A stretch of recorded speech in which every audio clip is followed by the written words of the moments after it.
ദുഃഖങ്ങളെ കടക്കാൻ ഒറ്റ വഴിയേ ഉള്ളൂ, ഈ പ്രപഞ്ച തത്വത്തെ മനസ്സിലാക്കുക. ഈ പ്രപഞ്ചത്തിൽ എന്തെങ്കിലും ശാശ്വതമാണോ? ആണോ? നമ്മൾ ശാശ്വതമാണ് എന്നൊരു വസ്തുവിനെ ചിന്തിച്ചുറപ്പിക്കുന്നത് നമ്മൾ പോലും ശാശ്വതമല്ല. ആണോ? ആണോ? എല്ലാ കാലത്തും നമ്മളിവിടെ ഇങ്ങനെ ഇരിക്കുവോ? ഒരിക്കലും ഉണ്ടാവില്ല. ഈ നമ്മളിപ്പോ പറയുകയാണ്, ഞാനെന്ന ഭാവത്തിൽ പറയുന്ന നമ്മളെ അറിയുന്ന ഈ ശരീരം പോലും കൃത്യമായ അളവിൽ ശാശ്വതമായ അവസ്ഥയിലാണോ നടന്നുകൊണ്ടിരിക്കുന്നത്, മുന്നോട്ട് പോയിക്കൊണ്ടിരിക്കുന്നത്? കുഞ്ഞുനാളിലുണ്ടായ അതേ രൂപമാണോ ഇപ്പോൾ ഉള്ളത്? ആണോ? ഒരു കൈക്കുഞ്ഞായിരിക്കുമ്പോൾ ഉണ്ടായ രൂപമാണോ 10 വയസ്സായപ്പോൾ? 10 വയസ്സായപ്പോൾ ഉള്ള രൂപമാണോ 30 വയസ്സാണോ? 30 വയസ്സായപ്പോൾ ഉള്ള രൂപമാണോ 60 വയസ്സിലാണോ? ആ രൂപത്തിൽ പോലും ഇല്ലേ മാറ്റം വന്നുകൊണ്ടിരിക്കുക. ഒരർത്ഥത്തിൽ പറഞ്ഞാൽ ശൈശവത്വം മരിച്ച് ബാലകത്വം വരും, ബാലകത്വം മരിച്ച് യൗവനം വരും, യൗവനം മരിച്ച് വാർദ്ധക്യം വരും, അവസാനം വാർദ്ധക്യവും കഴിഞ്ഞ് ശരീരത്തെ ഉപേക്ഷിക്കും. ഇത് സത്യമാണ്. അപ്പൊ ഈ പ്രപഞ്ചത്തിലുള്ളതൊന്നും സത്യമല്ല എന്ന ബോധത്തിലെത്തിയാൽ അസത്യമായതിനോട് മമതയില്ല എന്ന അവസ്ഥയെ പ്രാപിക്കാൻ സാധിക്കണം. ഇവിടെയാണ് ഭഗവാൻ അർജുനനോട് ഗീതയിൽ പറയും, അർജുന, ദുഃഖത്തിന് കാരണമില്ല. കാരണം കൗരവന്മാരെ വധിക്കണമെന്നുള്ളതാണല്ലോ അർജുനന്റെ ദുഃഖം. അപ്പൊ ഭഗവാൻ പറയുന്നു, നീ ദുഃഖിക്കണ്ട, ആരെയും നീ കൊല്ലുന്നു എന്ന ബോധം നിനക്ക് വെക്കണ്ട. കാരണം എന്താ? ജനിച്ചിട്ടുള്ളതെല്ലാം എന്ത് ചെയ്യും? ഇല്ലാണ്ടാവും. അതിന് നീ ഒരു നിമിത്തം മാത്രമാണ്. മനസ്സിലായില്ലേ? നീ വധിച്ചാലും വധിച്ചില്ലേലും കൃത്യസമയത്ത് ഇവരെല്ലാവരും മരണപ്പെടും. മനസ്സിലായോ?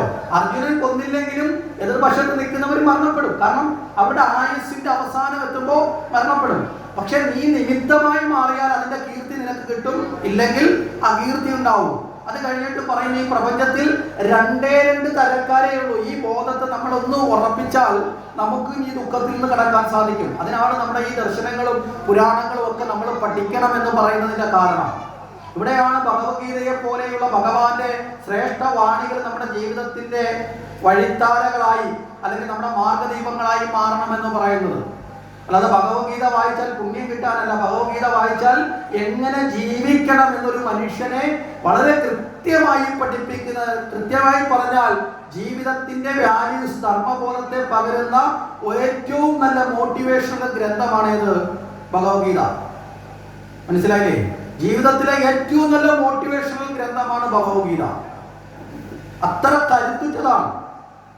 നമ്മൾ ഈ അടുത്ത കാലത്ത് കണ്ടു, ബഹിരാകാശ ലോകത്ത് 9 മാസക്കാലം വസിച്ച അവസ്ഥയിൽ ജീവിച്ച സുനിത വില്യംസ് എന്ന് പറയപ്പെടുന്ന അല്ലേ ബഹിരാകാശ യാത്രിക അഭിമാനത്തോടുകൂടി പറഞ്ഞത്, ഞാൻ ബഹിരാകാശ ലോകത്ത് പോയപ്പോൾ ചേർത്ത് പിടിച്ചിരുന്ന എൻ്റെ മനസ്സിന് ബലം നൽകിയിരുന്ന 2 വസ്തുക്കൾ ഉണ്ടായിരുന്നു.